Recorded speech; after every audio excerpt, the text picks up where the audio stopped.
আপনারা কি কখনো শুনেছেন গেম খেলে কি হবে, জীবনে কি করবা? শুরু থেকে আমি ভালো কোনো গেমিং সেটআপ নিয়ে বড় হইনি।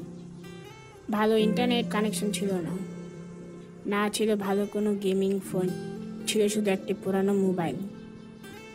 মানুষ ভাবতো যে আমি সময় নষ্ট করতেছি, কিন্তু ওরা ওটা দেখে নেয় যেটা আমি দেখতেছি।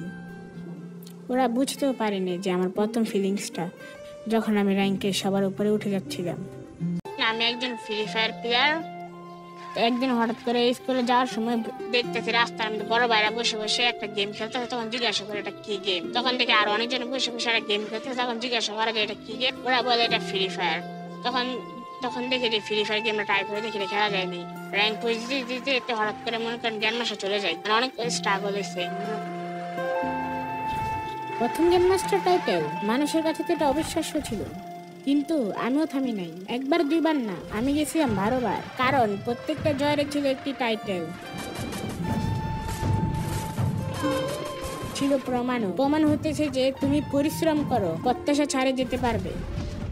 তানাজ আমার ছেলে, বড় ছেলে, আমার আত্মীয় স্বজন বা গ্রামের কিছু মহল্লার লোকজনও বলতো যে আপনার ছেলে এই মোবাইলে ফ্রি ফায়ার খেলে বা মোবাইল নিয়ে বসে থাকে। আমার আব্বুর পায়ে পানি জমা শুরু হয়, যেটাকে বলে বাত পানি। তখন বাবার আব্বুর সেবা যত্ন করতে হয় আমাকে। তখন মনে গেম এত বেশি ট্রাই করি না, গেমে কমই খেলছি তখন।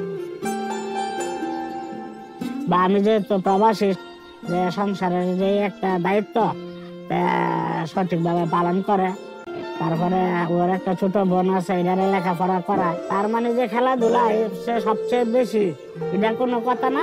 সবচেয়ে বিষয় হচ্ছে লেখাপড়াটার সাথে সাথে খেলাধুলার ব্যালেন্সটা ঠিক রাখতে হবে। কিন্তু যখন আমি নিজে জ্ঞান মাস্টার ডান দিই, মানে তাদের চাইতে আর বেশি এগিয়ে যায়, তারাই আমাকে বলে যে কি করে এটা করতে হবে। পরে এলাকার ছোট ভাই বাদা যারা নতুন নতুন গেমটা ইনস্টল করেছে, তারা আমাকে জিজ্ঞাসা করে যে তুমি তো অনেক ভালো খেলতেছো, যে তুমি এতবার জ্ঞান মাস্টারটা ডান দিছো, যে একটা র্যাঙ্কটা পুশ করতে হবে, জ্ঞান মাস্টার ডান দিতে হবে আর ভালো খেলতে হবে।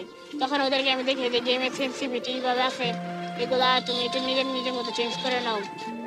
তারপরে এই ক্যারেক্টারিস্টিক গুলো আছে, ক্যারেক্টারিস্টিক গুলো সাজিয়ে দেই, গান স্কিন, ওদেরকে এগুলো দেখি। আর নতুন সবসময় গেম খেলে তাদের কাছে যাই, যে ইভেন্ট কি, কেমনে কি, ইভেন্ট গুলা কেমনে পূরণ করে, তারা সবগুলা আগে থেকে বোঝে। তার কাছে যদি যাই আমরা সুন্দর করে বুঝাইয়া দেয়। আমি যখন নতুন নতুন গেমটা ইনস্টল করে খেলা শুরু হয়, তখন অনেকজনে আছিল যে আমার সাথে অ্যাড হতো না, ফ্রেন্ড লিস্টে নিত না। কিন্তু এখন ওরাই আমাকে নিজে অ্যাড পাঠায় যে আমার সাথে একটা ম্যাচ খেল, মানে এটাতে অনেকজনই ফ্রেন্ড লিস্ট পাঠায় এখন আমাকে। আমি অনেক খুশি এখন। আমাদের এলাকার মধ্যে একটি সুন্দর মাজার রয়েছে, নাম গণেশা মাজার। মাঝে মাঝে আমরা বন্ধু বান্ধবরা মিলে নদীর ঘাটে বসে আড্ডা দিই, মজা করি। হঠাৎ করে একদিন আমি শুনতে পাইলাম যে আমার ছেলে ফ্রি ফায়ার খেলাতে 12 বার গ্র্যান্ড মাস্টার হয়েছে। মনে একটা আনন্দ ভাব আসছে যে আমার ছেলে এখন যে খেলায় খেলে গ্র্যান্ড মাস্টার হয়েছে 12 বার। আমি অনেক খুশি হয়েছে। আমার বন্ধু তানাজ গ্র্যান্ড মাস্টার 12 বার জিতছে। আমার গেম খেলা আমার খুব ভালো লাগছে, আমার অনুভূতি অনেক ভালো। আমিও বাংলাদেশকে রিপ্রেজেন্ট করতে চাই, যে আমার স্কোয়াড আছে, স্কোয়াডদের নিয়ে বেশি করে গেম প্লে করার ট্রাই করতেছি। এখন অনেক ভালো পারফরমেন্স করার ট্রাই করতেছি আমরা স্কোয়াড বানিয়ে। আমি ফ্রি ফায়ার বোঝার পর থেকে একজন স্পোর্টস প্লেয়ার হতে চেয়েছিলাম। আমার এই 12 বার চ্যাম্পিয়নের জন্য গেরিনা আমাকে সুযোগ করে দিতেছে। আমি আশা করি সামনে ভালো কিছু হবে। ফ্রি ফায়ার আমাকে অনেক কিছু শিখিয়েছে। ফ্রি ফায়ারের জন্য আমি কৃতজ্ঞ। Thank you Free fire.